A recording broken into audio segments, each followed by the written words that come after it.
trying to cut it out here. I'm trying to hit the, there we go. We need a reunion tour. I know, right?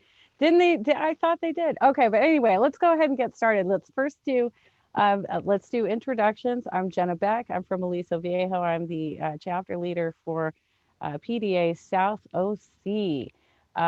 Betty, would you like to introduce yourself to the group? Yes, my name's Betty and I'm in Texas. Thank you. Dr. Bill.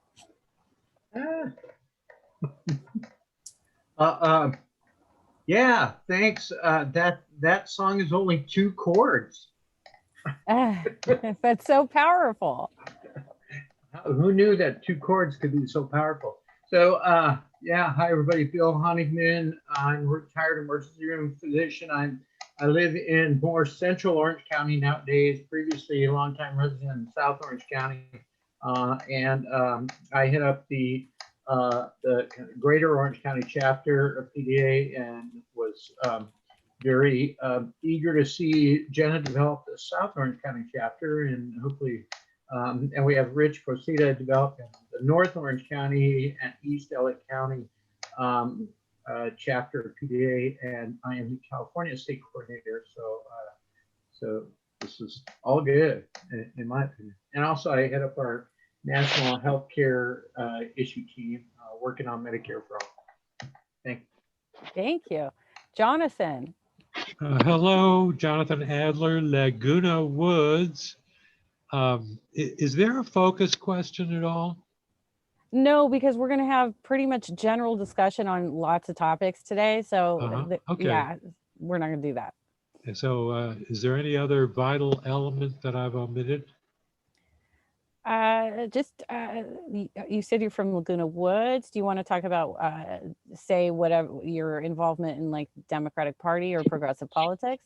All right. So I was fortunate to win my 3rd consecutive 4-year term to the Central Committee of the Democratic Party of Orange County. And am I happy about that? And, wonderful. I've been working on, as I have for 15, 16 years, we call legislative action. I am hoping to retain my title as the biggest policy nerd in Orange County vis-a-vis Congress and the state legislature, and local legislation as well. Okay, thank you. Harry. Hi, I'm Harry Langenbach.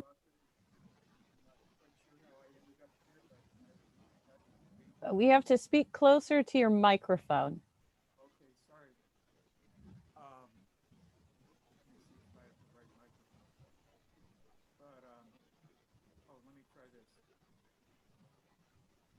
Is that better? No, it sounds like you're very far away. I've been having trouble. I've fried my other computer, and this is my backup computer. Anyway, so I won't take too much time if you can't hear me. I live in Fullerton, and I consider myself a progressive Democrat, so I thought I'd come here and check you out. And I like the film clip. That reminds me of Abby Hoffman going to the New York Stock Exchange and throwing money down and disrupting the floor in the late 60s. So what event that was that you showed, I'm not so familiar with. But, that was the music video for a band called Rage Against the Machine. Okay. Did they actually disrupt the stock exchange? Yes, I believe they did. I think that is a true story. They did. I would love to hear what Harry is saying, and I don't think he's on mute. And I think maybe your microphone setting is way too low, needs to be turned up. Yeah, okay, sorry. I'll work on that. So I'll get back to you later. Go ahead without me. Okay, hopefully you can work that out and come back to us. Okay, Alex. Hi, my name is Alex Moyer, And I identified already before 2016 as probably a diehard liberal because I'd always been a Democrat and I'd gone to Berkeley. But when the 2016 election came around, I started hearing about this guy, Bernie Sanders, and I started reading his book, Our Revolution, and I heard about a book called Listen Liberal. And at first I thought that sounds pejorative, but I read the book, and by the time I finished, I realized I was questioning whether I was a liberal or a progressive. And by now, I think I decided I'm more of a progressive, um, and I want to continue the work that Bernie Sanders started in my own way. I joined Our Revolution LA. They actually merged with a third party um, organization, and I have decided that for now I want to stay in the Democratic Party at the progressive end and see if there's any way to transform it from within before I switch to a bail out of the party altogether. So I'm looking for another way to get involved in Our Revolution, and this is the closest one, I think. Well, thank you, Alex. And you've come to the right place. We are a chapter that does follow the actual Our Revolution platform of transforming the party from within. And if you're from the LA area, you may also want to start attending Rich Presida's chapter meetings. So, Rich, if you're available, do you want to go next? Yes, Rich Procida from Whittier. I am trying to do the East Los Angeles County area chapter, and I'm also an author, attorney, and journalist. And I write for laprogressive.com. I produce a podcast called Bible Study for Progressives. And you might want to, I know the situation is changing rapidly, but I put in the chat my latest podcast, Will Trump Concede and Leave? A tarot reading. So I do a lot of analysis in that. So it's in the chat. Check it out. It's kind of fun. Okay, thank you, Rich. And I think the last person we have on the list here is Jing.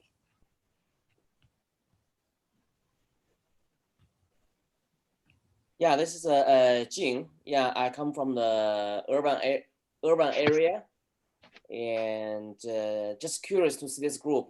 I don't know if I'm a progress or not. Just want to check out. To understand about the issue will be discussed by this group. Thank you.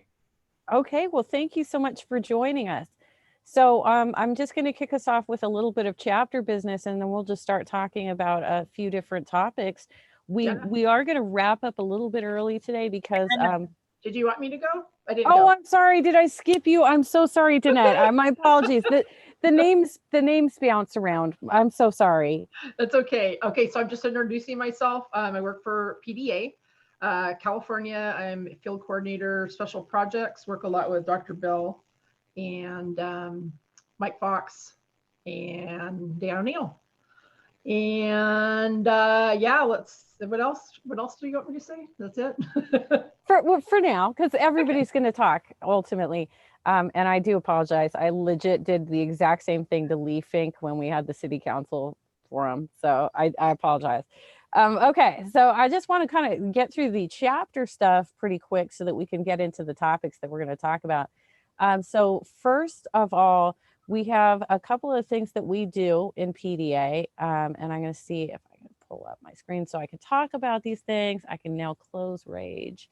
So the first one is that we do ask for sustaining donors to help us at the national level, and I will drop the link into the into the chat for this. It is a Change Makes Change program. And if Dr. Bill is much more eloquent at speaking about this than I am, so if you want to pitch that and give a little history on PDA, I would love that so much. Oh, thank you. Well, Jenna, that's quite generous for you to pass it to me, and to bring it up right at the top. So So this is the paid commercial portion of the meeting. No, it's the fact that that Progressive Democrats America is a national organization, and to do that, we do need a donor base. And if you can chip in some money, like every other organization nationally, we need some money to run on, and so we can have a database, we can send out email notices, we can have a social media presence, and we have a crew of national staff that works basically tirelessly all day, every day. And like, for example, Monday, I'm on the national staff. I do outreach for National PDA. We've done, a ton of stuff. I mean, Monday is, everybody's busiest day, right? So, if you can donate to help that, we so appreciate it, and it keeps PDA going. Just like $5, $10, something like that a month. That's what we call our sustainer program. Is change makes change, and it keeps the organization going, and allows us to have a budget in which to do that and plan. So, so Jenna's going to get into the particulars of what I think what we do all together, just by kind of a brief introduction into those particulars.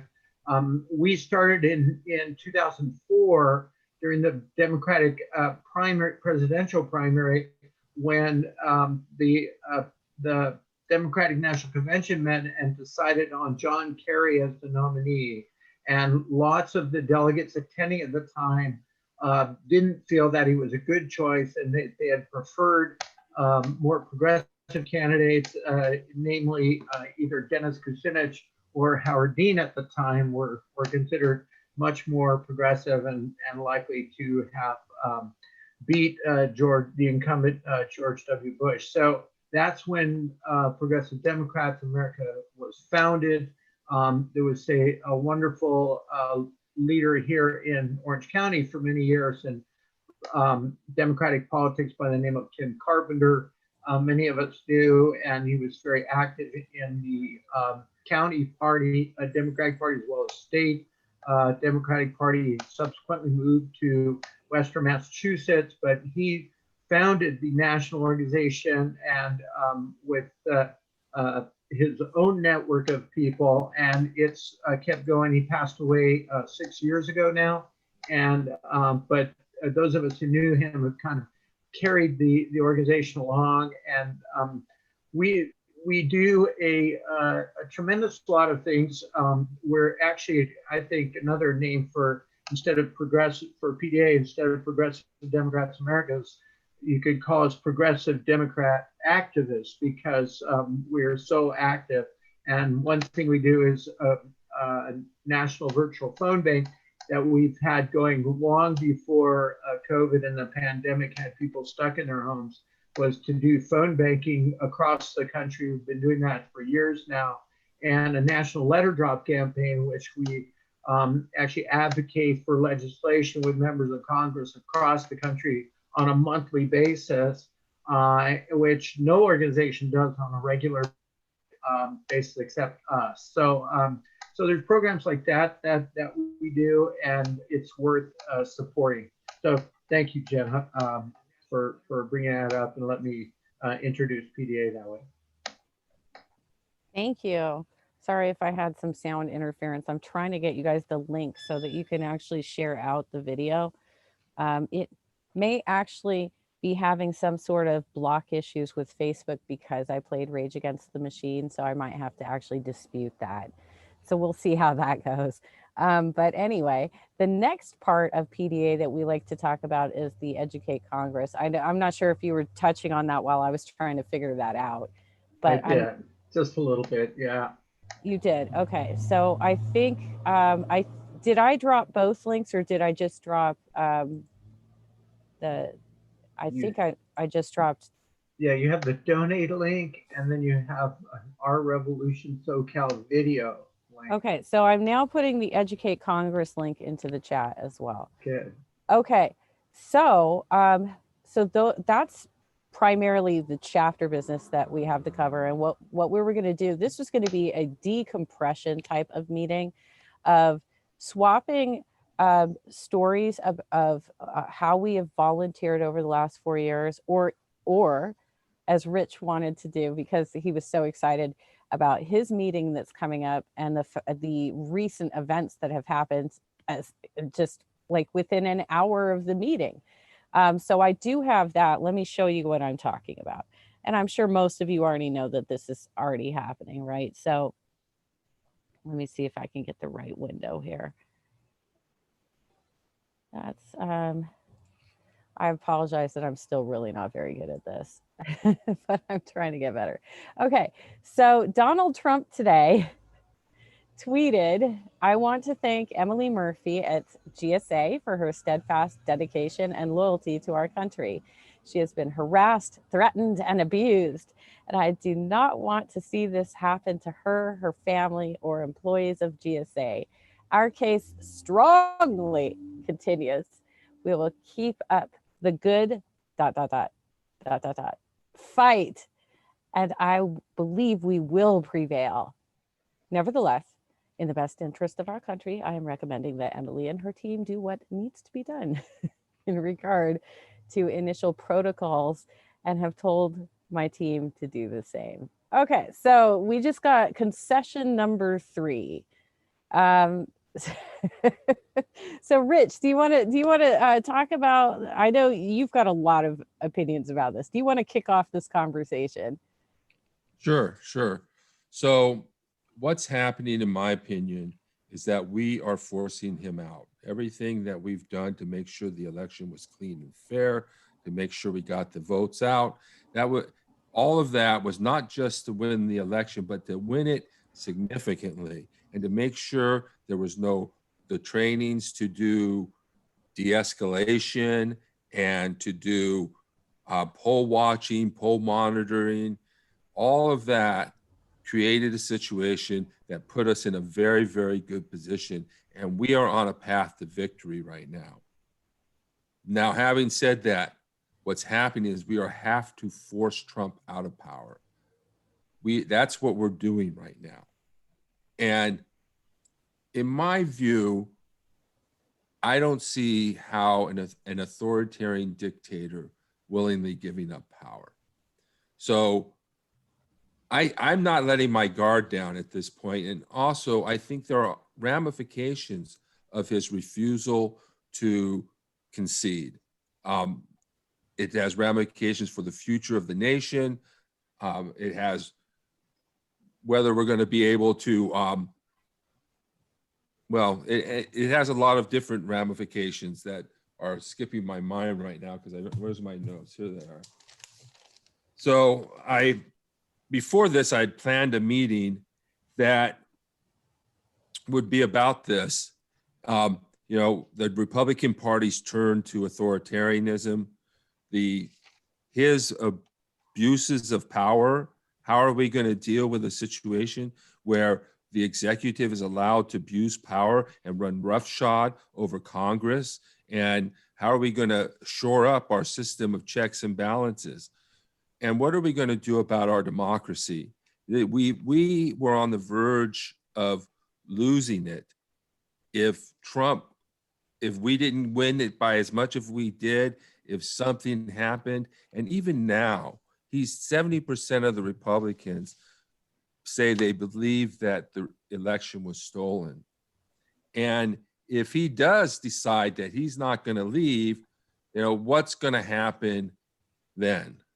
Will he be drug out? Will there be protest? And what else will he try and do? Because I believe he will continue to attempt, and I don't think this quasi concession, I don't really consider it a concession, because this is really an insult to Joe Biden. This is an insult to the Democratic Party.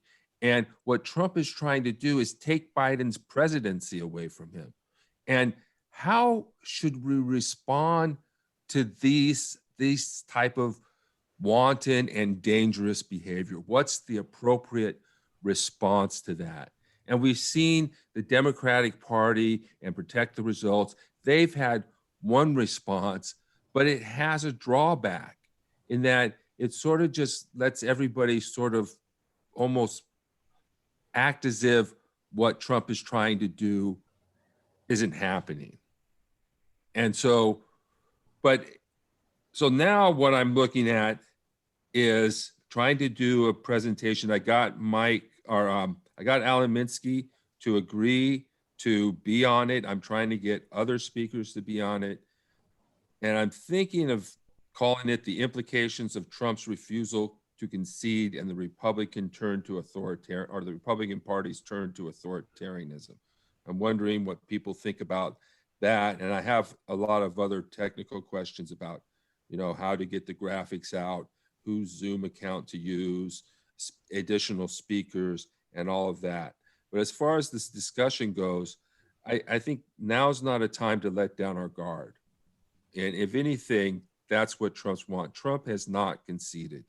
When he says that we're going to win, we're going to prevail, I'm just letting her do the protocols. Okay.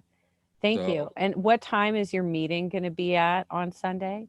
It's at 4 o'clock Pacific Standard Time on Sunday, the 29th.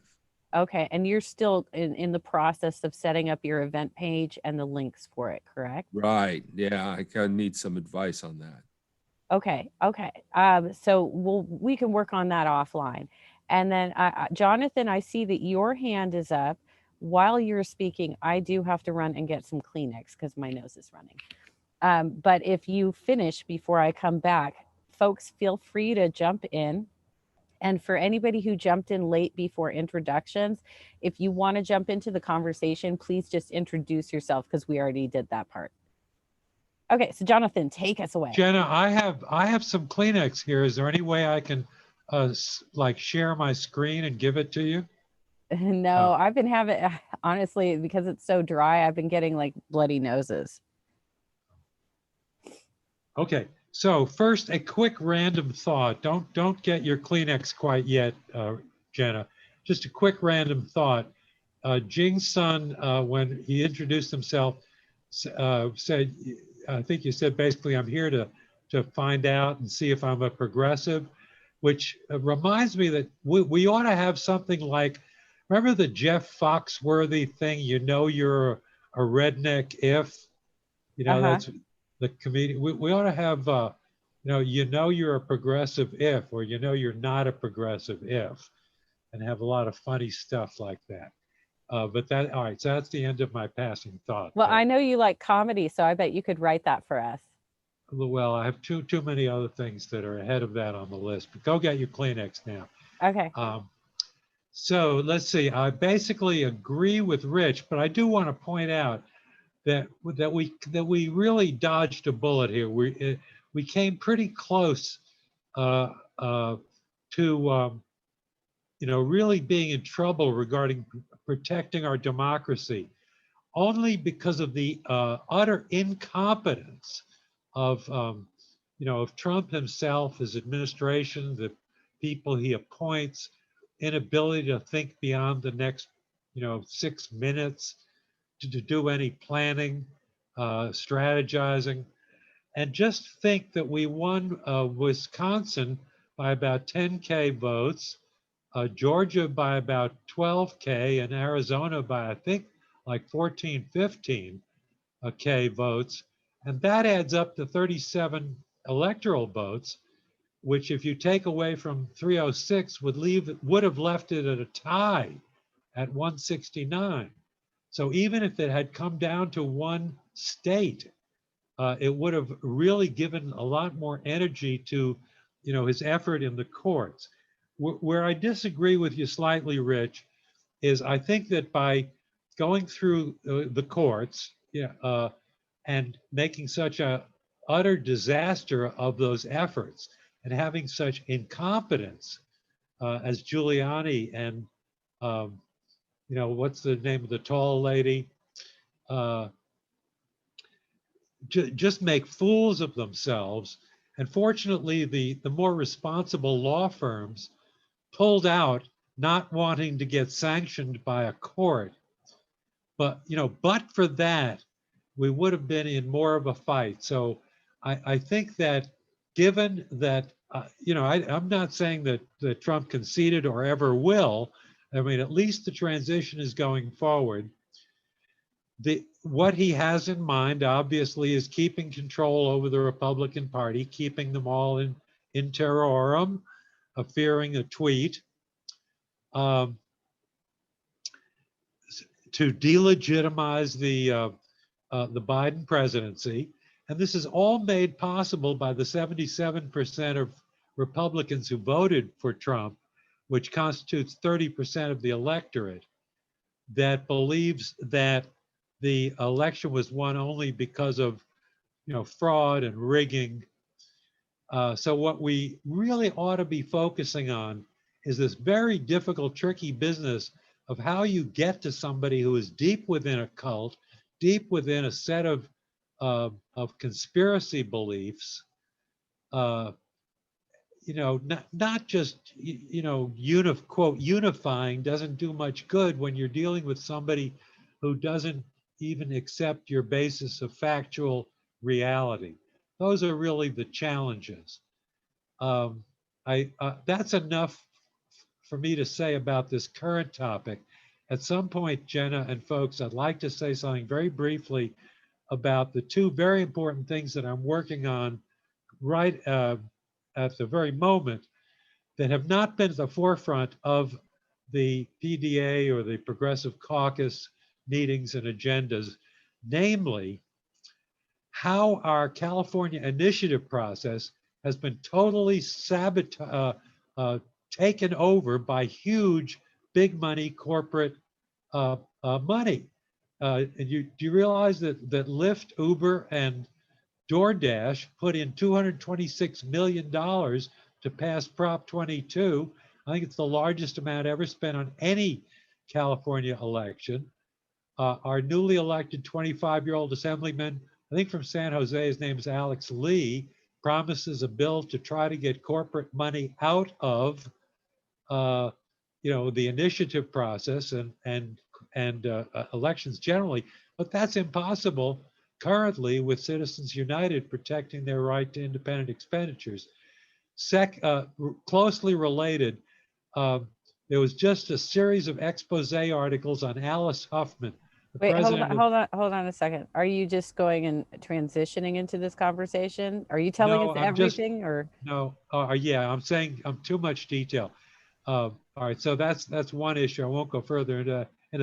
The other is how powerful and important are the HR 1 democracy protection provisions that are the senior cause of the blockades, the barriers to us getting anything done on good, important substantive issues like healthcare and climate change, et cetera. And I just, reread closely HR 1, and it's unbelievable that it would do away with partisan political purpose gerrymandering and block just about every voter suppression tactic that's been out there since Shelby County versus Holder in 2013. So those are things that, the structural things that would even the playing field a bit. I'd like to talk a little bit about more of them at some point. Thank you. Over. Okay, we can circle back to that around 6:30. Keeping that in mind, I want to wrap up by 6:45 tonight since many of us have to attend Central Committee. So we'll circle back to that. Dr. Bill, you have your hand up. I do. Thanks for noticing. So I just wanted to kind of pick up on what you had presented, which was Trump's third concession. I'm not sure what the first two were, but this incremental concession that he's doing, and to kind of put it in the context of what we saw as a result of November 3rd, to me, the overall significance of November 3rd is, and the development of this cult of Trump followers, which I was out doing that kind of no contact literature drop canvassing in neighborhoods here, and seeing the Trump flags and Trump households was really kind of shocking. I mean, I don't remember seeing that in 4 years ago in 2016. So it's like, this has turned into a kind of grudge match, kind of like, even like putting your sports team flags on your car kind of thing. So it's kind of become one of those, like a sporting thing, like NASCAR or something else, that people identify with. So it's become, the polarization has become less about issues, I think, than just personal identity. And you hear non sequiturs like somebody being asked to wear a mask, and the response of the person is, fuck Black Lives Matter, which had nothing to do with wearing a mask, I might just point out. So I mean, it's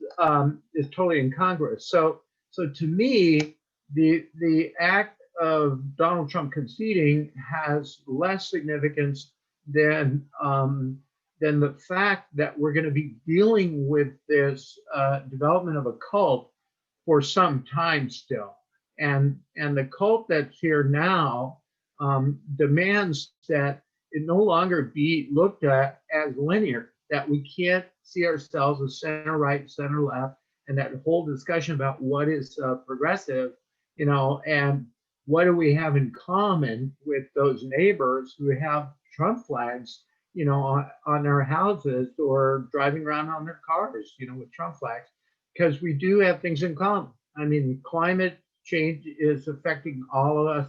Healthcare, COVID-19 is affecting all of us. Our kids not having jobs when they get out of college is affecting all of us. So all of those things, are subjects that we need to be reaching common ground on. And if the DNC or the CDP, the California Democratic Party, can't get its collective heads out of its asses to talk about these things, then we're going to go nowhere in the next 4 years. We're going to have the same battle. And, so I just hope I don't put this all on Joe Biden, that's for sure. Biden Harris, the team they're assembling, I have very little confidence in them doing this. But if they saw the light, they would start putting in place, actual actionable policies, like executive orders, or, they can call it something else. It doesn't have to be Medicare for all. They can call it America's Health Plan, or something like that, that would actually provide people with health care during this period of time that they won't be able to take back once the pandemic is gone, and would actually move forward with a Green New Deal. They don't have to call it a Green New Deal, but that kind of thing is going to have to happen, and they're going to have to select those issues that we all have commonality on. Otherwise, this cult divide is not going to disappear. Thank you. And, I think you hit the nail on the head there, right there, when you were talking about how the anti-maskers, they sort of framed their arguments around Black Lives Matter. And that's what we saw also with Blue Lives Matter and All Lives Matter. And it's really just whataboutism. It's entirely distraction campaigns. The GOP has been doing this for decades, where they're like, oh, well, we're going to dismiss what you have to say by reframing it into something entirely different and demonizing an entire demographic of people in order to accomplish that. So they are constantly putting down these groups who are trying to advocate for their specific needs and saying, well, your needs don't address the needs of everyone in America. So we're not going to pay attention to you because you're a specific group of people. And that doesn't apply to everyone. And that's where we run into some trouble because some of the progressives agree with that. And that's where our horseshoe theory comes in, right? That they're like, well, I don't want to participate in identity politics. Again, another rebranding of something to demonize it. When in reality, yes, we need to be concerned about Black Lives Matter. We need to help them advocate for their issues. Yes, we need to be concerned about female reproductive rights and equality and LGBTQ and all of these other marginalized groups. And we cannot continuously let the GOP reframe the arguments of all these groups and do their whataboutism and demonization. And Rich, yes, I do see that your hand is up next. Thank you, Jenna.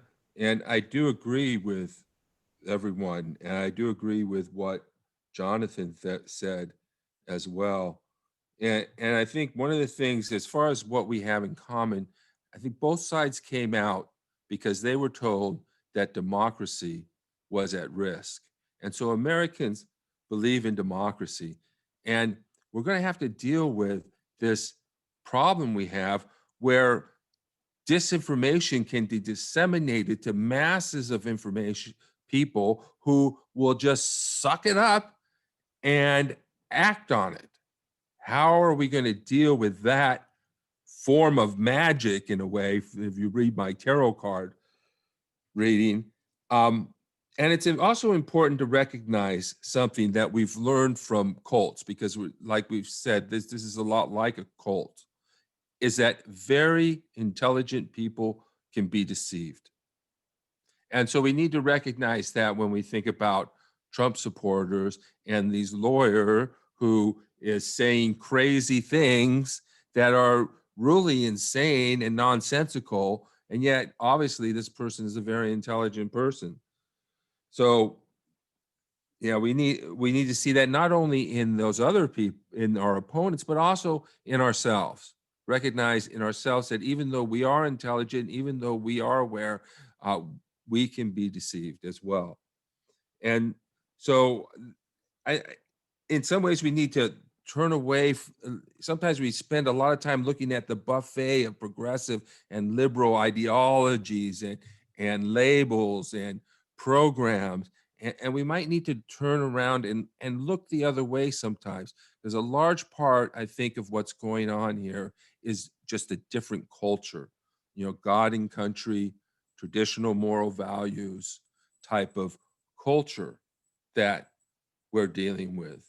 So in addition to democracy, we're going to have to deal with the problem of the dissemination of disinformation and how people are so easily manipulated, and how we can reach out to that middle of the country, that Bible Belt, God believing, traditional value,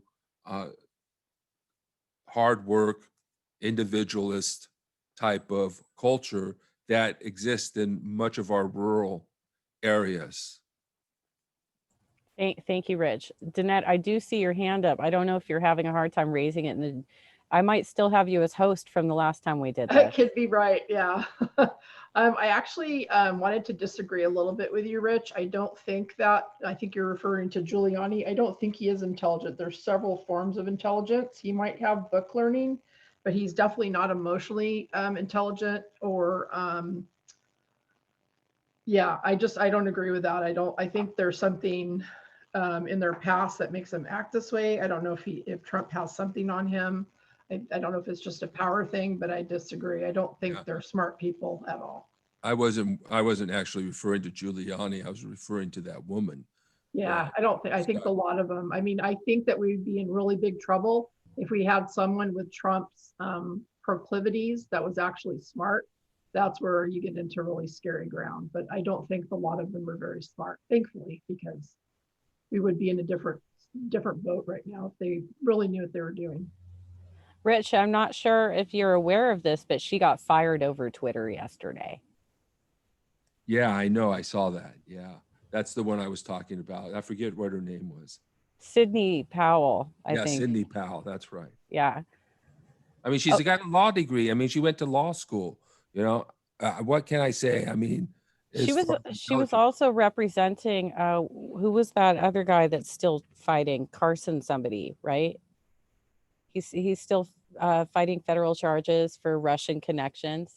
She was representing him as well. Do you remember his name? No, but maybe she's corrupt then. I think that's probably more likely, is that she is a corrupt lawyer. Of course, and you know, that is my opinion. I'm not stating that as fact, so don't sue me for saying that. But she does look that way. I perceive her to be that way, and it just seems like she's coming up with ridiculous arguments. And I think one of the things that lawyers do is that they know that they can get away with certain claims outside of legal documents. But once they actually get into the courtroom, they have to actually follow procedure and follow law. And that's why nothing that they have been saying in these press conferences is actually getting brought up in court. Yeah, I think that's true. I do think, and they can't have frivolous claims. I mean, I think the whole thing is that this was an abuse of the courts, that Trump was abusing the courts, and the court was going to less and less tolerate that. I do think that they are intelligent. They're not necessarily stupid, and I think that probably is something we're going to need to cope with. But yeah, so I guess that's my comment to what you said. I'm sorry.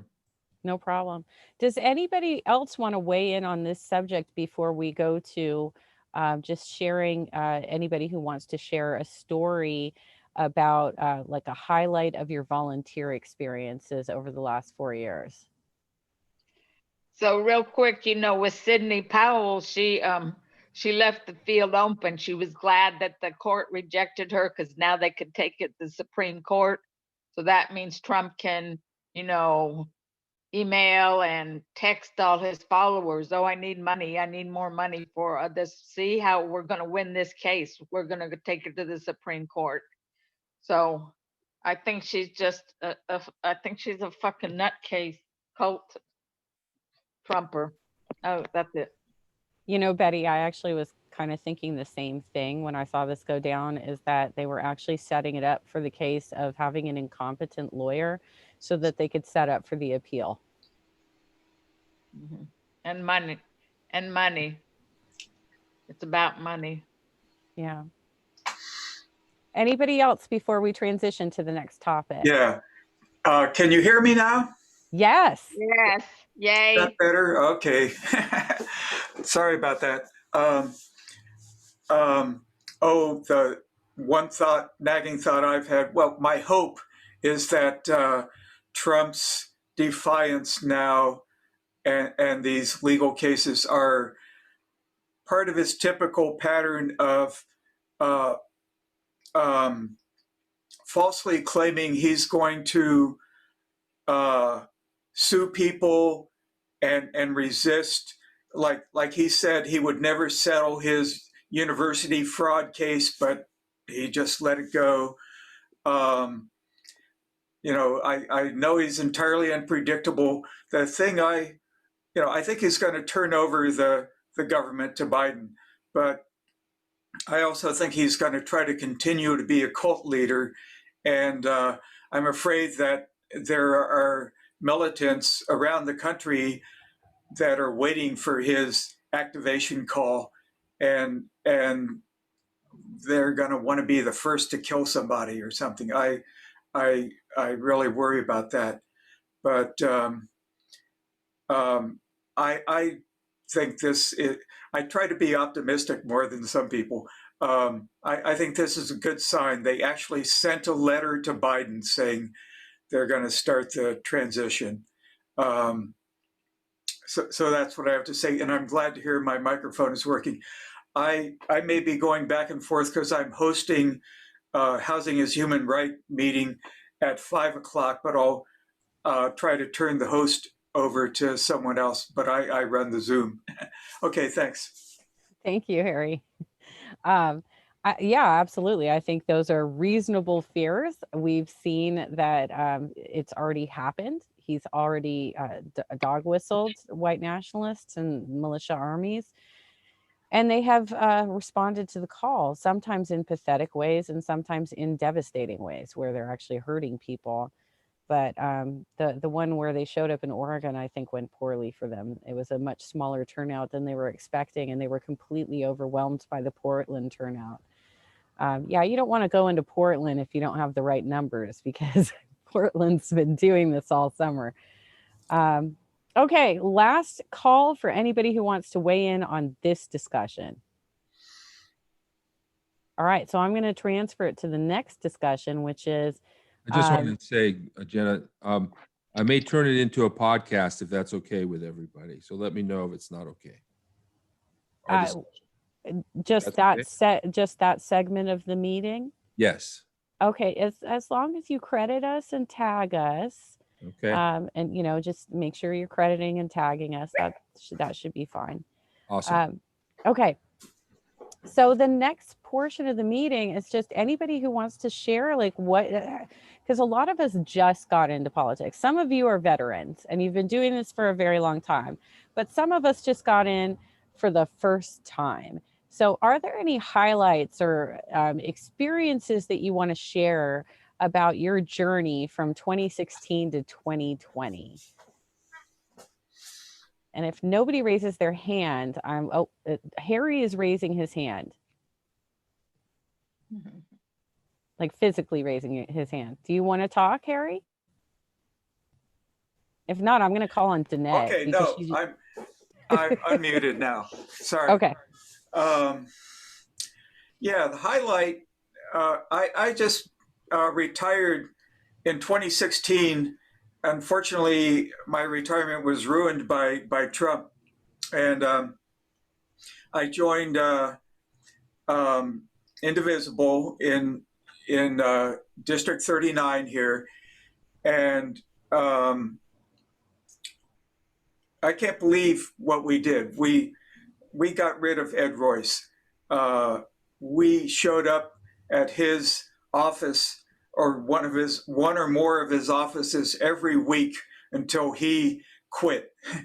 And that just brought me so much joy, and nothing has equaled it since. It's been downhill ever since then. And then, we effectively helped Gil Cisneros get elected, and then we lost that. So I don't know where to go next. I'm trying to regain my enthusiasm and to repurpose myself to do something useful. So that's it. That was my highlight. I'm really proud of Indivisible for what they did, and having a victory which is now turned into a defeat. I absolutely can relate to that. And we could have an entirely different discussion on how the messaging went wrong for Gil and Harley. But I had a similar, also the plus side for you is I believe that most of Gil's district falls under Josh Newman. I worked on that campaign and we did get Josh his seat back. So yeah, that was amazing. Yeah. But I had a similar experience in my first year volunteering of going down the only one of the three that down here, which were Mimi Walters in 45, Daryl Issa in 49, and Dana Rohrabacher in 48. I live in 48, but I've lived in South OC my entire, since 1980. And my first experiences in volunteerism was going down to the Daryl Issa town halls and helping that Indivisible group. I guess they'd be probably Indivisible 49, protest his town halls. And similarly, he declared that he was not going to rerun because he felt so threatened by the protesters showing up. And there was at one point that he got on top of his building and yelled at them and made a fool of himself. But somehow I think he got elected and he carpet bagged and he got into another district. So they were able to come up with a strategy against the country over party messaging. But that's an entirely different conversation. But if now, folks, you can raise your hand in the participants area. But I definitely want to call on Danette because you got so inspired that you ran for city council. I did. What an eye-opening experience that was. Other than the blatant cheating, I don't know if it's illegal. It's definitely unethical. I don't know if you know the story, but the incumbent, we went to districts last year. We were at large, and he had termed out. He served his 2 terms. Well, they decided, the city council decided to have a meeting, and they decided that that was a new seat, so he could run again. Which that's kind of par for the course for this city. City of Orange is still pretty, in terms of local government, very red, very anti-science, all that good stuff. So, but it is changing, which a little surprising factoid, Bernie actually took my district and all my precincts in the primary, which is really interesting. So I think there's hope for 2022, which I will be running again. So. Sorry, I was trying to unmute. It's obviously we hope that, and I think Betty is also going to run, and so obviously so you guys can slate and you can tag team, and hopefully we can make some change there in Orange. But I think one of the cultural things about Orange County that we really have to work on is that a lot of people in Orange County vote blue at the top of the ticket and red all the way down. And we were able to flip all the congressional seats in 2018, but then we lost ground when they started positioning themselves as working with Republicans. People want choice, and that's not a choice. It's either Republican or Republican light, rather than policy versus policy. And if you're going to vote Republican, you might as well vote for the real Republican, right? Exactly. Like they did So, with Steele and Kim. There were so many opportunities, but like I said, that's an entirely different conversation. But there were absolutely a lot of opportunities for everybody who did lose in those congressional seats to talk about what was actually happening in their own districts and position how they would do it differently than their competitor. But like I said, that's an entirely different conversation. But it does ultimately, that type of thing, because it's the top of the ticket and then going down. If your congressional person isn't platforming correctly, then it's harder to get the lower offices in, the city councils and everything else. Now, Josh was incredibly popular in his district, and we did do really well, but he also, his campaign messaging was very focused around the fact that he was a veteran, an Army veteran, that he had started a nonprofit to help veterans get jobs, and that he was getting personal protective equipment to frontline workers. That was his messaging. So that worked for his district, and he actually sent mailers out with masks. I don't know if you guys know that. So does anybody else want to weigh in on this and share some experiences? My next topic, by the way, is going to be covering assembly district delegate election meetings. Speak now or forever hold your peace. Can I speak something? Yes. Okay, I raised my hand, but maybe you didn't see me. I didn't. Because I only get 4 boxes at the top, whereas if you raise it in the participants tab, I can see it. Oh, have to raise in the participant part. Okay, I don't know how to do that, But anyway, yeah. As a newbie for this politics, I just want to share a little bit about my own experience. And basically, I started on 2 years ago, and I did a door knocking for the Katy Porter, the 45th district, because I live in Irvine, and that's the wonderful. Thank you. That's wonderful experience, and I don't have and I'm not afraid to knock on people's door and to getting the refuser, and from the people. I still remember those kind of experience that we are supposed to knock down on the either independent or Democrats' household's door but database is always wrong, and you actually knock on the door of Republican, and they'll be very angry. They want to and kind of a debate with you, and I still remember that kind of things, how to be polite and how can I finish my job. But 2 years later, like this year, because of a pandemic, we didn't have a chance to go to the door knocking. So we have to go to the phone banking or text banking.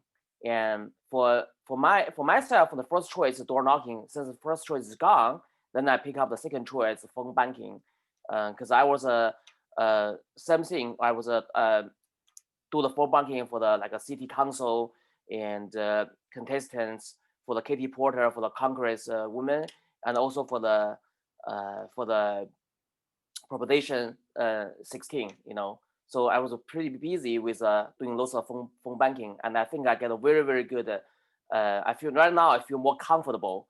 How to use the different system and how to get the script very quickly, fast, so I can talk with people and how to answer people's questions.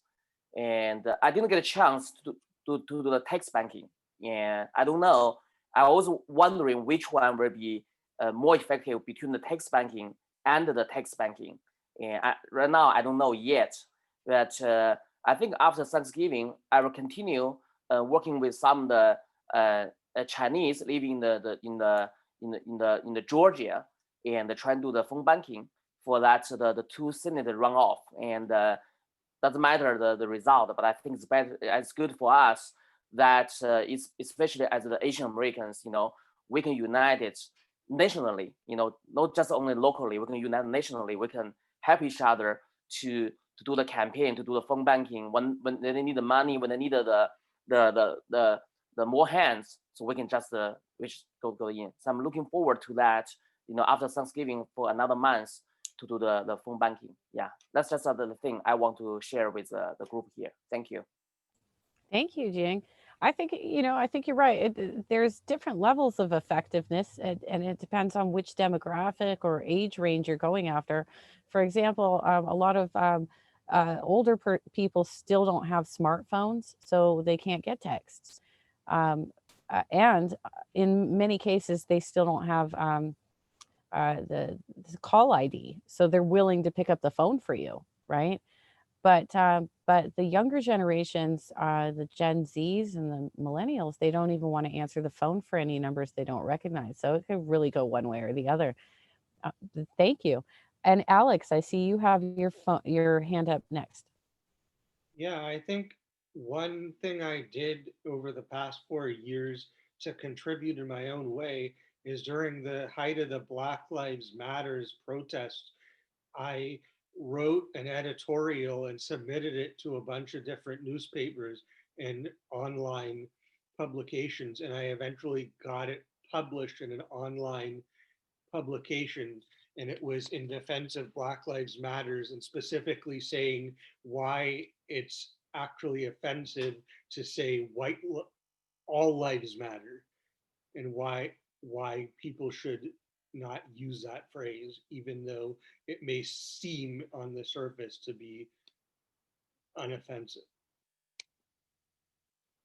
So that, and I want to try writing more letters to the editor in the future, in addition to getting involved in text banking. I think I could be good at that too. Wonderful. I totally agree with you. I think that, we all have to contribute our talents where we can. And that was actually one of the first things I did too, because I'm a professional writer as well. And so I started blogging and trying to whatever you can do, get out there and do it. If you are capable of having conversations with, not everybody feels comfortable, right? Having conversations and knocking on doors and speaking to people face to face, especially right now, right? But also over the phone. Some people, it makes them anxious or nervous, and they're not really comfortable having those live situations. So text banking can be really good for that, because then you're dealing with like pre-written answers. And actually, I don't know if James is still on the call. James Bacon, are you still on the call? Do you want to weigh in on this? Because I know that you do a lot of text banking. Yeah, What was the exact question? Talking about effective ways to reach voters. Hmm. And I was describing, I've only done text banking a couple of times, but I know you do it a lot. And I was describing how it's easier for volunteers who don't want to have conversations with people. Yeah, that's certainly one aspect of it is getting people invested. And I remember someone was talking about small donations, the effect of small donations on Bernie's campaign. And one of the things people realized was that making the donation is actually an easy way to get the person involved, before jumping into those big commitments like actually volunteering or door knocking or something. And I think text banking too is an easy way for people to get involved. And it's hard to get, it is honestly hard to gauge the effectiveness, um, from our end. But I think just the volume of texting you can do, because I texted for Bernie's campaign, and then I texted for Scott Reinhardt for a bit. And yeah, I think like when I was over at your place that one time, we were getting that guy who didn't really want to phone bank as much to text bank, or like I think there's a lot of great effectiveness to be able to get more people, because not everyone really is really intimidating to phone bank, and a lot of people too, also can't for disability reasons or stuff like that. That's my thoughts.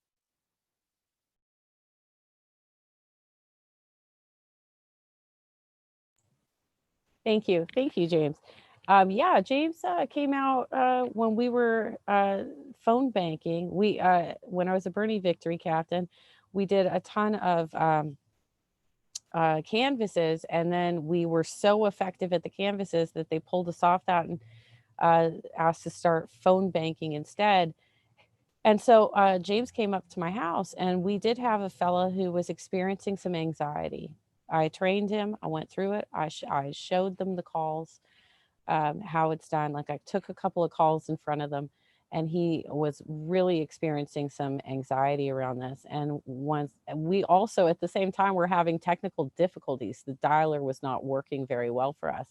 So James and his girlfriend immediately hopped on the text bank, and I wasn't trained on that because the Bernie victory captains had very specific goals that they were telling us to do. So I didn't know what to do with the text bank at that time. And I was like, can you help this fella? Because he's sitting here looking really scared. And he trained him on the fly and got him going. So, Betty, I see that your hand is up.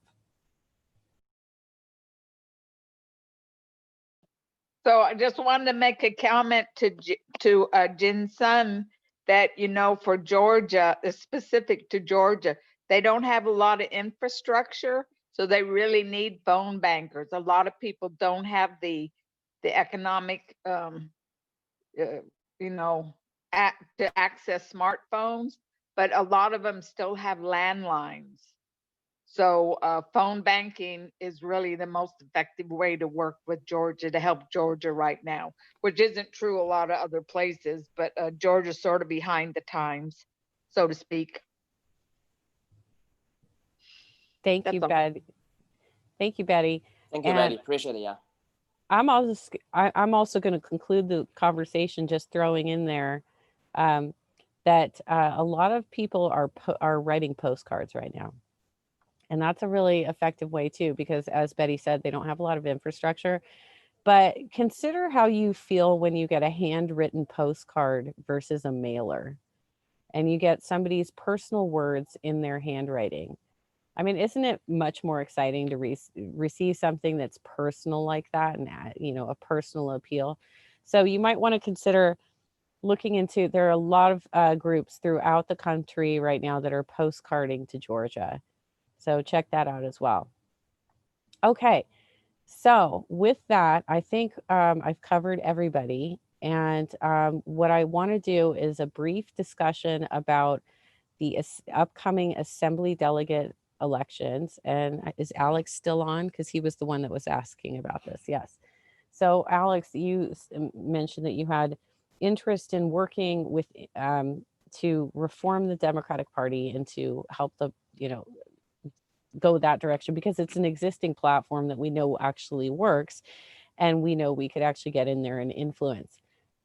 So the next thing that's coming in where we can actually make a difference are the California Assembly delegate elections. And this is electing delegates to the state party. Every assembly delegate district gets 7 men and 7 women. And one of the 14 that get chosen, whoever is the highest vote getter, if they so choose, will become the executive board member as well. What happens is these delegates go to the state conventions and they vote on things like who will be our party leadership, what our platform is going to look like, what the bylaw, any changes to the bylaws. And the executive board also gets to vote on some higher level things like who our DNC delegates will be, things of that nature. Danette, are you raising your hand? Okay. Dr. Bill, is there anything that you would add about what the responsibilities of the delegates are? Because you know this way better than I do. Yeah, and Jonathan could help me out here too. But hey, folks are welcome to go to my Facebook page. I posted a graphic that a friend of ours has drawn up that shows how delegates are chosen to the state party, the California Democratic Party, and it's not very small d democratic, I have to say. So it's actually very complicated. It's kind of designed to be confusing, but the best way to learn about it is to get in there and do it. And once you start doing it, it becomes clearer, easier to see, and easier to access as you do it. And even, I always tell people the best way to get involved is to show up, is to actually plan it and going to the next convention, whether it's virtual because of COVID or if it's physical. I think the next convention was supposed to be here in Anaheim, and they actually, now it's going to be virtual because of the pandemic. But they're fairly accessible, and 90% of what goes on at our state party conventions, you don't have to be a delegate. But you're absolutely right, Jenna. Delegates to the state party, and there's something like 3,000 or 4,000 of them, do vote on party officers who turn out to be the spokespersons for the party. For example, some of the most notable ones, you might have heard of a guy named Jerry Brown, for example, was the state party chair at one point. A guy named Bill Press was the state party chair at one point. A lot of us know Bill Press. He's a media guy and talks a lot about, from the left kind of thing, presents things from the left. So there's some notable people very high in the state party apparatus. But the rest of us, the Democratic Party activists, are generally more concerned with what the party stands for. And so platforms and resolutions are decided upon through the committee process, what are referred to as standing committees. And of course, the delegates can vote, but they can also participate in these standing committee meetings. And so that's a very important function. But you can attend these meetings and actually speak up, by signing up to do so, even without being a delegate necessarily. So you can participate in that process, although whether you're appointed to a committee that then moves that platform or resolution item forward, depends on the process. So so that is an important function. Now, why does that matter? Well, for example, people say, well, Democrats don't really stand for Medicare for all, or, look at the way the state legislature, didn't let a single payer system go through in Sacramento. Well, that's actually been in our state party platform for over a decade. So we can say, well, the state party stands for that, but the people who are elected to office don't stand for that necessarily. So why don't the elected officials who claim to be Democrats follow what's in their own state party platforms? That's a whole nother question. So that's why that's important. The other thing that happens at these conventions, again, you don't have to be a delegate to participate, are what are called caucus meetings. And so there's a lot of caucus meetings that identify with an issue or a group. For example, the Women's Caucus, the Environmental Caucus, Senior Caucus. I'm the Southern California Vice Chair of the Senior Caucus of the California Democratic Party. We identify as groups. There's a caucus called the Progressive Caucus, which is the largest caucus of the state party. So all of those things you can get more involved with, be more in touch with, and actually vote to have more control over how the state party operates that way, with all of those things: caucus meetings, the various standing committee functions, as well as the committee as a whole. There's also a subgroup within the committee called the executive board, which is I think it's about 1 in 6. Jonathan, correct me on this too. I think it's 1 in 6 of the delegates to the full committee are actually executive board members. So that's about 300 or 400 executive board members, and they meet even more often than the once a year convention meetings. So so all of that, is at least represented in this phase of determining who is actually a delegate or a member of the state, the California State Central Committee, and is what you're referring to as ADEMs, which is Assembly District Election Meetings, which are taking place very soon, and people need to apply for that now. Thank you, Dr. Bill. Now, before I go to Harry and then Jonathan, and I'm just going to cue you up because you guys both have your hands raised.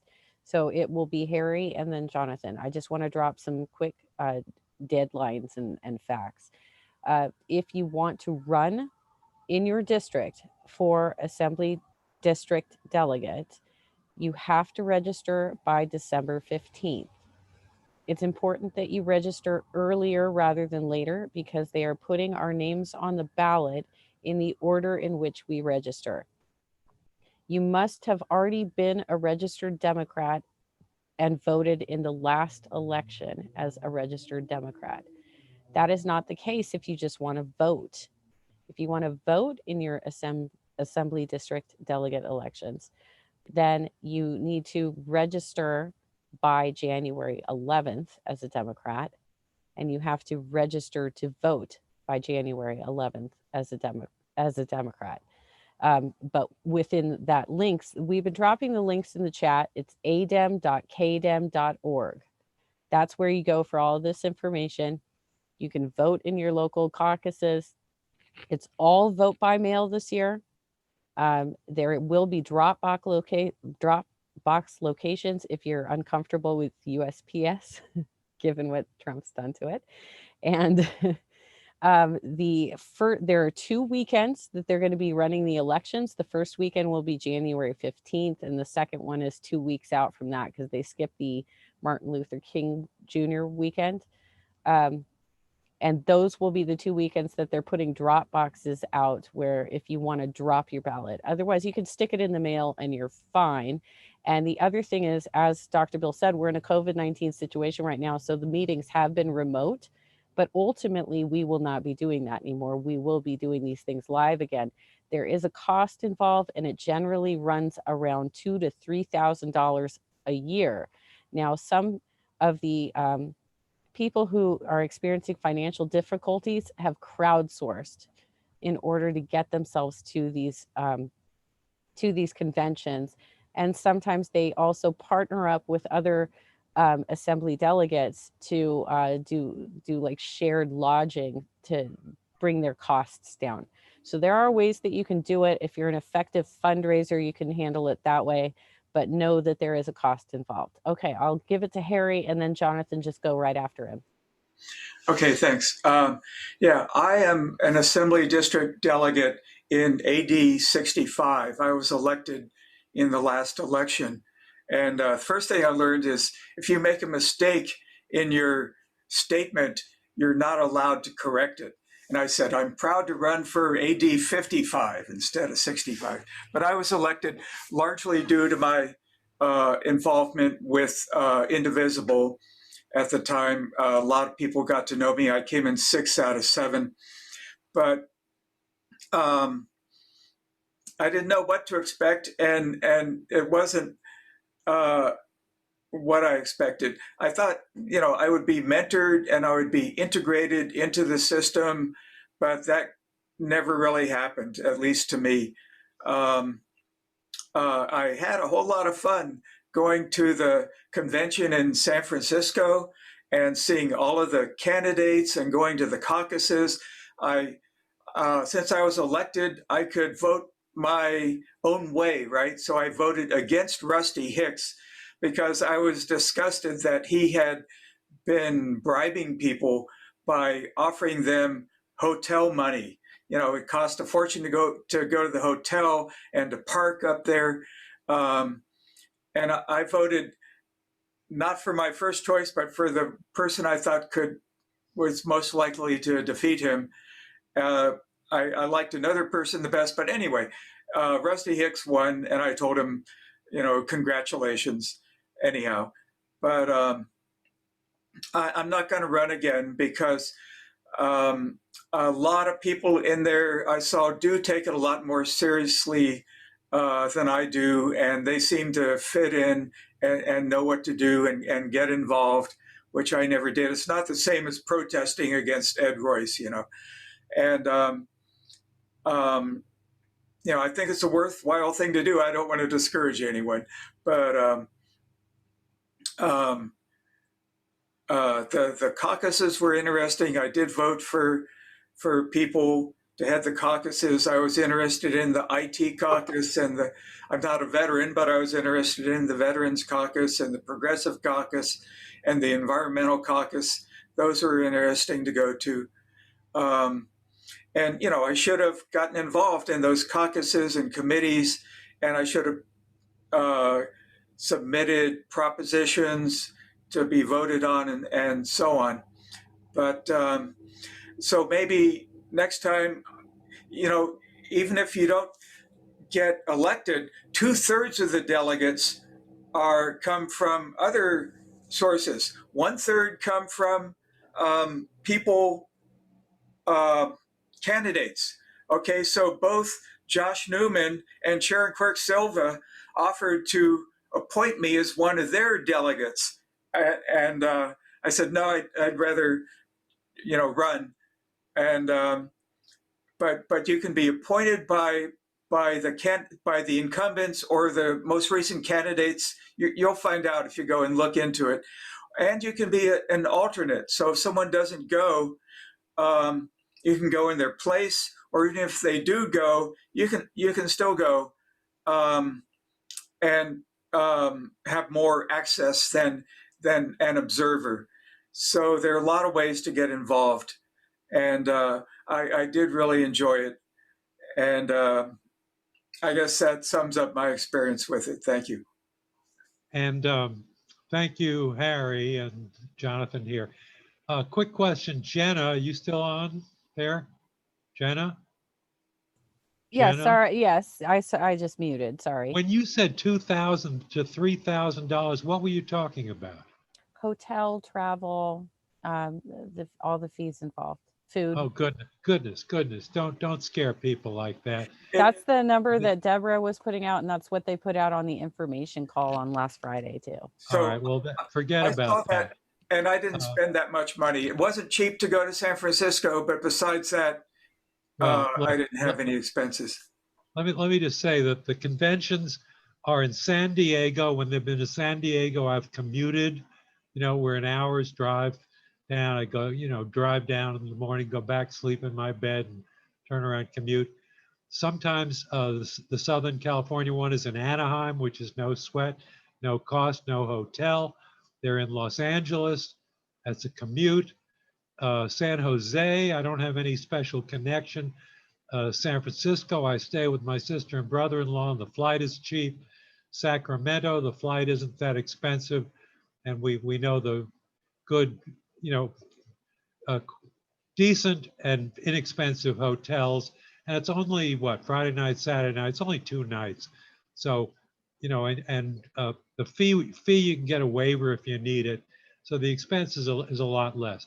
Regarding Dr. Bill and numbers, the convention delegates, I think there are about 3,000 of them. And I believe the executive board is about 320. But let me focus on a couple of, you know, real opportunities that exist that are not heavily used, and some that a couple of Dr. Bill talked about that really are illusory. And I'll say the illusory one first. Once proposals come out of the relevant committees, the resolutions committee, legislation committee, bylaws, platform, et cetera, and get to a floor of 3,000 people, there really is not a realistic chance to do much in the way of amending. Occasionally, there's an opposition to something that gets a little bit exciting, but the real work is done in those committees and the committee hearings. I'm going to go reverse chronological order. Uh, Before somebody gets to a committee, it comes out of the resolutions or ledge committee or platform committee. That's where a good opportunity exists to actually influence content. And even before that, one of the things that is very underused by the ADEM groups of 14 is the ability to submit proposed resolutions. And I don't know about legislation so much because that's pretty more technical, but platform certainly, yes. The ADEM groups, most of them, I don't think, meet at all between conventions, and they should. There has been some movement down here in, I think in the 73rd, to essentially have a working group of 14 people that actually meet on a monthly basis and do political work, but also do sponsor and co-sponsor resolutions. So that's an underused opportunity. The caucuses are another tremendous opportunity, not just to have a great time and hear great speakers, but there are often not a whole lot of people in a meeting. The caucuses can also be a source of resolutions, as well as the county committees.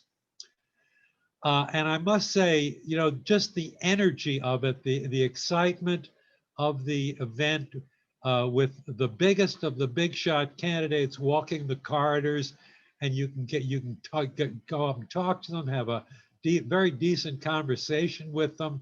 I do a lot of my friends do. 4 years ago, Bernie was popping in and out of every caucus known to California. And all you had to do was kind of follow the crowd, and you could hear Bernie a half a dozen times, and you know, or anybody else you're interested in hearing. So let's see. I think that's about all I wanted to add. Thank you. There's Jenna, yeah, back sorry, to you. there's some sort of lag on me unmuting. My apologies. I guess it's my laptop. But okay, so we have roughly 12 minutes left. So there are two things that we can do here. Jonathan had a couple of topics, but I also generally allow people to plug any sort of meetings they have. So does anybody have any quick announcements? And then we'll let Jonathan, though, we do need to finish at 6:45 so we can get to Central Committee. Dr. Bill, do you want to plug your stuff? I see your hands up. Yes, yes, PDA healthcare emergency. Anyone have any idea of what kind of healthcare emergency I might be talking about? Well, Medicare for all, yeah, we're all stuck. COVID-19. Yeah, exactly. So why the hell hasn't Congress passed the Medicare for all bill yet? Why the hell hasn't Gavin Newsom, enacted a single payer system for California as an emergency executive order? I don't know. Anyhow, join us every Sunday. We're talking about the healthcare emergency that we're all currently struggling with. Every Sunday, 1 o'clock our time. We just had a terrific presentation yesterday by two members of the California Nurses Association. National Nurses United talked about some new strategic outlook, and also they're going to be rolling out some things in early December. So we're still working on programs for this coming week, and you can message me. I'll throw my email in the chat right now. Ideas for that coming up too, but check out our Facebook page for that. Second announcement is PDA of more central Orange County now. We need a new name for it, I guess, is meets this Wednesday. So 2 days from now, if you haven't had enough of this discussion, join us on Wednesday evening, 6 p.m. And we have a Facebook page for that as well. I will drop that in the chat too. Thank you. Thank you, Dr. Bill. So Jonathan, you can take us out with your discussion. You've got 10 minutes. If you Yeah, can't. well, I'll be quick. Okay. All right. So back when Prop 22, which, was Uber, Lyft, DoorDash, special rules, after the California Supreme Court unanimously made a decision that was codified by the legislature in AB 5 that gave employee rights to the people that have been hired as independent contractors, as drivers. The employee rights were so much more robust. Independent contractors have virtually no rights. And then the ads started, and they were total fucking lies. I mean, absolutely every word was a lie, claiming that, they needed this independent contractor status to have a job. I talked to a labor lawyer on the Central Committee who knows everything about labor law. Turns out that that they would all qualify, and they had qualified as independent, as employees. So I talked to the media director of No on 22, said, how are we going to combat this flood of money? Well, our plans didn't materialize, but we made efforts as best we could to fight what turned out to be $226 million of lying ads on TV, radio, social media, and mail, the flyers. It's all-time record. The other four props that involved a threat to the future billions in profits of industries were the Schools and Communities First Initiative, Prop 15, the so-called split roll, tax commercial property worth $3 million or over. Again, the big industries and property owners totally lied in their ads and didn't tell anybody that it was only applied to $3 million properties and up. They raised tens of millions. The kidney dialysis triopoly, there are three for-profit corporations, Fresenius, DaVita, and US Renal Care, that beat back Prop, I think it was 10 2 years ago, that sought to regulate the kidney dialysis system. They put in tens of millions. And, the worst of all lies, they came up with dialysis patients who basically said they were going to die if Prop 23 passed, and the kidney and the dialysis clinics had to close. The three triopolists control 78% of that market. The rest is nonprofit, small ones. They always threaten closure. What they're really upset about is not being able to earn every dollar of profits that they otherwise could. And the regulations were also, fairly decent. the cash bail bond industry, Prop 25, California legislature did away with cash bail. Prop 25 sought to repeal it. The cash bail industry poured in tens and tens of billions. I don't have at my fingertips the exact amount. But their ads too were lies. And then the property, the rent control local authorizing localities to pass rent control, Prop 21, I believe, the big corporate developers put in again tens of billions, millions. So the bottom line is that our initiative system is really now corrupted. It's been turned upside down. In 1911, when it was passed by the progressive era, big corporations controlled, literally bribed the legislature, and this was a safety valve for the people to do what they want to do. It's been turned absolutely upside down now. You can't get anything on the ballot, hardly. The signature requirements are so high that you have to pay virtually $4 or $5 per signature to get 800,000 signatures on a ballot to qualify. And then when you gore somebody's ox, tens of millions pour in against you. So I was chairing a meeting of my legislative action committee at Laguna Woods Dem Club the other day, and somebody said, I'm going to say something that you all won't agree with. And he said, I think the initiative process is just dead, and it has to be done away with entirely, or else totally reinvented. And I and everybody else on my committee completely agreed with him with that.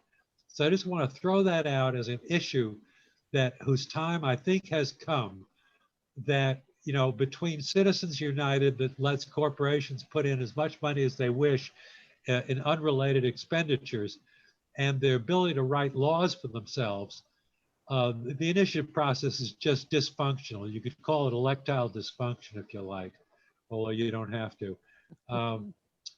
So that's all I want to say about that.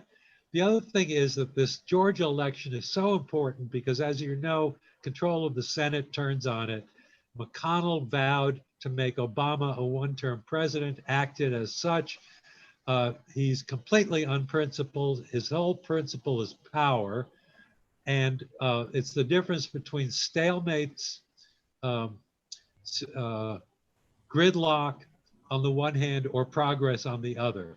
And in terms of progress, I reread H.R. 1, which was the first bill that Nancy Pelosi and the Dems passed when they took control of the House in 2018. And it's a democracy, ethics, good government set of things that, to my surprise, I thought I had seen this, but I wanted to make sure, so I reread it.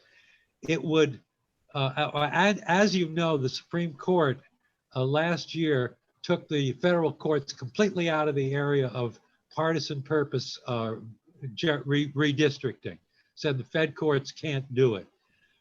H.R. 1 has a whole major sub-act within it that would essentially require all 50 states to do Citizens Nonpartisan Redistricting Commission redistricting, take it away from legislatures, and set standards for those redistricting commissions, how formed, how the standards and values they use, and specifically no attention to partisan political purposes. So it would just get the federal courts back into policing and overseeing. It also would, contains or is related to the John Lewis Voting Rights Amendments Act, which would reinstate the Voting Rights Act and overturn Shelby County versus Holder 2013 that did away with federal oversight. And H.R. 1 would also ban virtually every significant voter suppression tactic that the Republicans literally started to use within an hour after Shelby County versus Holder came down. That's what, and I did a calculation and analysis of the extent of gerrymandering, and I figured the 22 seats in the House are the result of partisan political gerrymandering. So that's a hell of a headwind when you're talking about control of the House. I got to wrap you up because Okay, so that's that. I'm good. I'm at an end. Pay attention to that. Jana, back to you. Okay, so we are now at 6:44. So I'm going to wrap the meeting up at this point because there are a few of us on this call that have to go to Central Committee in 15 minutes. Oh, Dr. Bill, were you trying to get my attention because you're very animated? Okay. No, I'm agreeing. I'm getting ready for the pending debacle of Central Committee. He's meeting. getting hyped up for CC. Okay. I thought you might have a last parting thought, but I just want to thank everybody for participating tonight. We actually had a really good turnout considering that we had the statewide PDACA call yesterday, and we have Dr. Bill's Healthcare for town halls every single week. So I wasn't even doing a lot to advertise this one. So I want to wish you all a happy Thanksgiving, or if you don't celebrate, I hope that you have a nice long weekend. And for those of us who will be eating ham at home, you know, I feel for you because that's what I'll be doing, and and getting my building painted. And No pigs. Don't eat the pig. I love ham, dude. Cut the Okay, pig. so No, I do too. I need to. and Golden Big Tams is right up the street for me, man. They make good pets. Don't kill pigs. So anyway, thank you all for attending. We will be doing some level of December meeting, highlighting assembly delegate candidates in the area. I'll put more together on that later. I am running, so I'll plug myself. It is my meeting. I get to do that, right? And but on our December meeting, we're going to do a deeper dive into who's actually running for assembly delegate, because by then we will already know who's on the ballot. So thank you all for joining us tonight, and I'll see a lot of you at Central Committee in 15 minutes. Thank you, Take Jenna. care. Thank you. Don't See you. travel. Let's see. Don't travel. Wear a mask. Don't Wear I a travel. also mask. have a ham ready to go, Jenna. I will. Oh, nice. Medicare for all. Thank you. Bye-bye. Thank Bye-bye. you. Bye.